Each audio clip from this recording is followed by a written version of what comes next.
Várias cargas aplicadas à estrutura das aeronaves. Olá, eu sou o Fábio Marcelino e hoje a gente vai estudar os tipos de cargas que são aplicadas à estrutura das aeronaves. Claro, levando em consideração o projeto de construção da fuselagem, da asa e também levando em consideração o projeto de construção do cone de cauda. Se você não é inscrito no canal, eu peço que você se inscreva para você receber de imediato aí novos vídeos que serão lançados aí no nosso projeto de revisão de célula para a prova da ANAC. Vamos lá? Primeiramente, vamos definir carga como o esforço que é sofrido pelo componente aeronáutico. A força que é aplicada na estrutura da aeronave, ela se distribui por cada um dos componentes estruturais. Então é importante que cada componente suporte a carga dentro das suas capacidades, dentro da especificação desse componente. E nesse momento, vamos discutir as várias cargas aplicadas à estrutura, tanto no solo quanto em voo, e isso vai criar o caminho para que a gente possa analisar os efeitos da fadiga na estrutura da aeronave e quais são os métodos para mitigar esses efeitos. Mas esse é assunto para um próximo vídeo. Agora nós vamos ver os tipos de carga. Carga de tensão é aquela que tende a esticar um membro estrutural. Então, sobre o componente é aplicado um tipo de força ou esforço que tende a alongar esse membro estrutural. Então ele precisa resistir a esses esforços. Aqui na figura nós temos um exemplo de componente que está sobre uma carga de tensão. Então em amarelo estamos representando a carga de tensão e o componente aqui em cinza ele tende a resistir, ou seja, ele vai alongar até um certo limite. Então a resistência interna a esse alongamento é chamado de estresse de tensão. Temos como um exemplo clássico a pressurização de cabine, pressurização que tende a alongar a fuselagem da aeronave. Então, a resistência que a estrutura oferece ao alongamento é chamado de estresse de tensão e os componentes precisam resistir a isso tudo. Carga de tensão em amarelo e em vermelho o estresse de tensão que o componente deve suportar dentro do seu limite. Os componentes projetados para resistir às cargas de tensão são conhecidos como vigas de reforço ou reforçadores, longarinas, também conhecidos como stringers. Além das cargas de tensão, existem também as cargas compressivas, que são o oposto do que você viu ainda agora, conforme você pode ver na figura. A partir do momento em que você toma conhecimento de que tem cargas que são capazes de alongar a estrutura e cargas que são capazes de comprimir essa estrutura, você passa a ter conhecimento sobre as cargas elásticas. Cargas de compressão tendem a comprimir e encurtar os membros estruturais, que devem resistir às cargas compressivas. Os componentes que são projetados para resistir às cargas compressivas são conhecidos como suportes. Vou te dar um exemplo aqui, o suporte de asa da aeronave Caravan. Esse é um exemplo de um componente que durante o pouso vai ter que suportar a compressão entre a asa e a fuselagem, que são esses dois pontos de ligação que você está vendo aqui.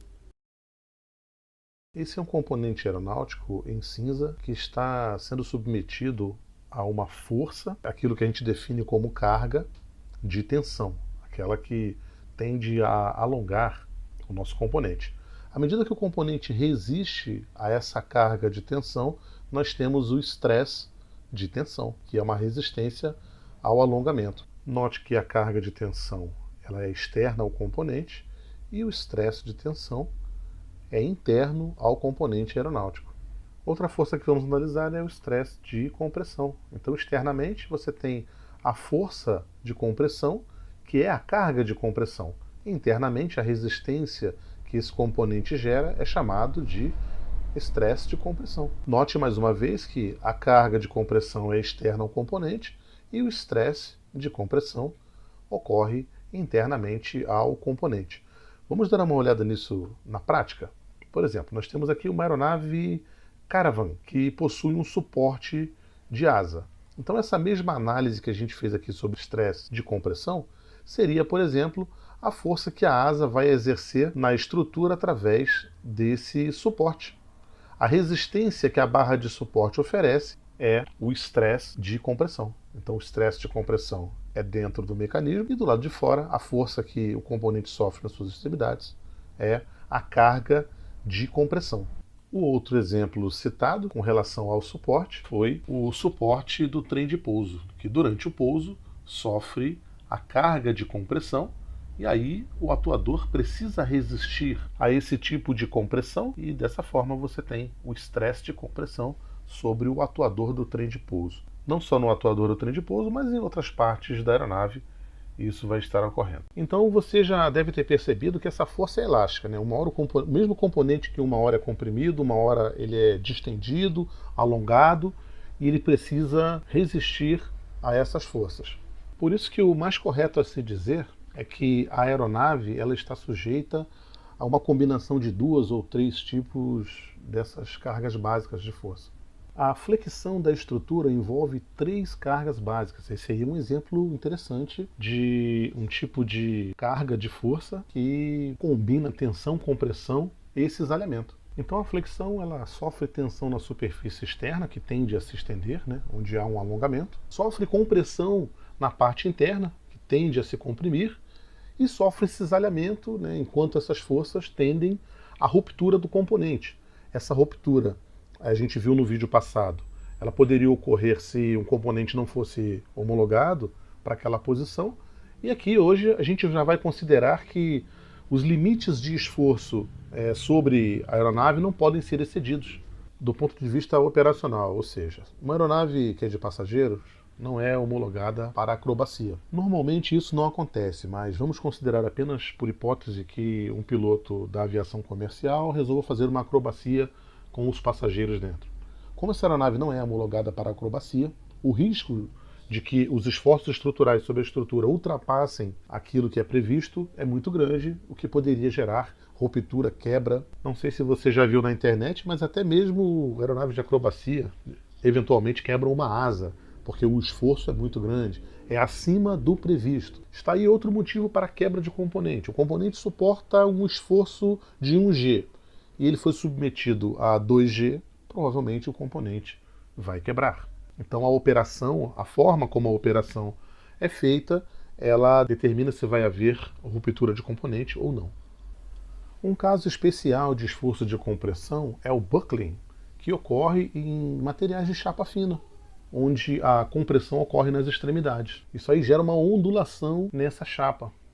O que você percebeu sobre essas forças é que elas vão ocorrer na aeronave. Essas forças serão capazes de modificar milimetricamente o comprimento de algum componente, mas eles vão voltar ao normal, contanto que os limites operacionais não sejam excedidos. Ângulo de curva e inclinação, velocidade de subida e descida, tudo isso precisa ser respeitado operacionalmente para que a aeronave, depois do pouso, esteja com todos os seus componentes com a mesma medida. Componentes estruturais com a mesma medida, nem encurtados nem alongados no final da operação, ok? E por fim, o estresse é a força interna dentro de um membro estrutural que resiste a uma carga aplicada externamente. Então, a força aplicada externamente ao componente é a carga. O estresse é medido em Newton por milímetro quadrado. Isso funciona da seguinte maneira.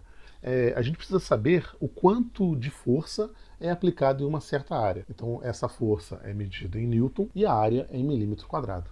Então conseguimos definir os tipos de forças, tipos de cargas que ocorrem, o estresse que o componente desenvolve dentro dele de acordo com a carga que ele recebe, definimos aí carga e estresse e também conseguimos encontrar aí uma medida para o estresse em Newton por milímetro quadrado. E esse é o final do nosso vídeo, espero que você tenha gostado, espero que você se inscreva nesse canal, curta, compartilhe, deixe o seu like e assim você está ajudando o nosso canal a crescer.